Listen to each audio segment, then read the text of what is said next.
ओठ वरी हिनखे भडरुकाए ड्रिकाए अंडरोड़ाए साणो करे छॾींदो, पंहिंजी पूरी कोशिशि कंदो, पोयों फायर बि हणंदो ओठो त जीअं इन्हनि खे मां रोकियां पकड़ियां।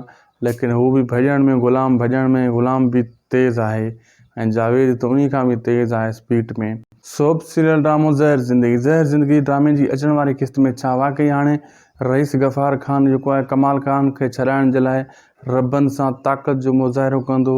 छा पंहिंजी ताक़त सां हाणे कमाल ख़ान खे छॾाइण जी कोशिशि कंदो, या अचण वारी किस्त में रबन वाकई हथ कढी छॾंदो कमाल ख़ान मां ऐं उहो रईस गफ़ार ख़ान जे प्रेशर में अची वेंदो, या उन खे पूरो करे छॾींदो?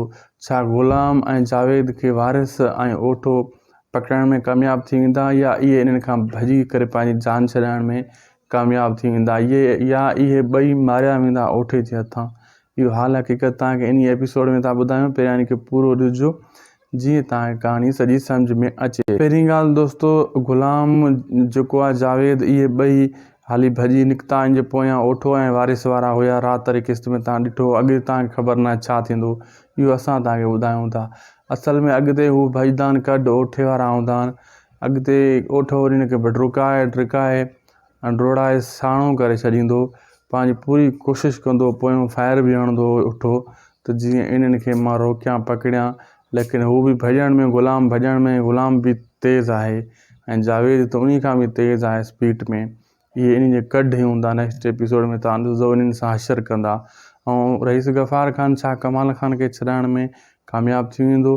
बिल्कुलु दोस्तो, हाणे रईस गफ़ार ख़ान पंहिंजी ताक़त ॾेखारण जी कोशिशि कंदो। रबन जी ॻाल्हि मञे कान थो ऐं रईस गफ़ार ख़ान पंहिंजी पूरी ताक़त ॾेखारींदो त जीअं पंहिंजी ताक़त सां पंहिंजे भाउ खे मां छॾाए अचां।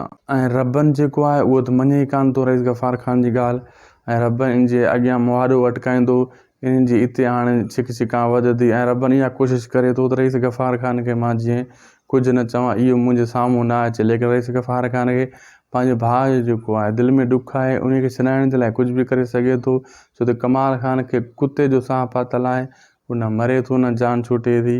ऐं अॻिते हली करे इन अहिड़े हिसाब सां इन्हनि जो पाण में हाणे टकराउ थियण वारो आहे, जंहिंमें जेको आहे दोस्तो अंत जीत रबन जी थींदी।